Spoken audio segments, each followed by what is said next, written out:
আমি কিভাবে ভুলে যাব তোমায়? এই প্রশ্নটা প্রতিদিন আমার বুকের ভেতর আগুন জ্বালায়। তোমাকে যতবার দেখি, যতবার মনে করি, আমি আবার সেই মায়ের গভীর অন্ধকারে ডুবে যাচ্ছি, যেখান থেকে বের হওয়া অসম্ভব। আমি আবার নিজেকে সান্ত্বনা দেই, ভুলে যাব, ভুলতে হবে, না হলে নিজেই শেষ হয়ে যাব। কিন্তু সত্যিটা হলো, এত সহজে কি ভোলা যায়?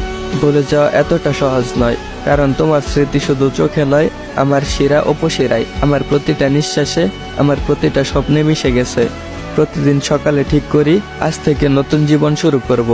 আজ থেকে আর তোমার নাম মনে পড়বে না, কিন্তু দিনের শুরুতেই যখন কোনো গান বাজে, কোনো শব্দ শোনা যায়, বা আকাশে ভেসে আসা বাতাসের গন্ধ আমাকে তোমার কথা মনে করিয়ে দেয়, তখন আমি ভেঙে যাই।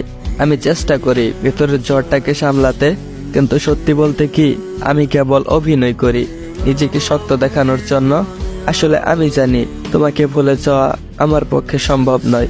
তুমি আমার জীবনের সেই অধ্যায়, যেটা আমি চাইলেও মুছে ফেলতে পারবো না।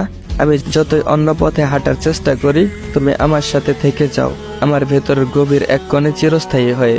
হয়তো একদিন সময়ের স্রোতে তুমি দূরে চলে যাবে, হয়তো স্মৃতিগুলো একটু একটু করে ফিকে হয়ে যাবে, কিন্তু আমি জানি পুরোপুরি তোমাকে হারিয়ে ফেলা আমার পক্ষে সম্ভব নয়।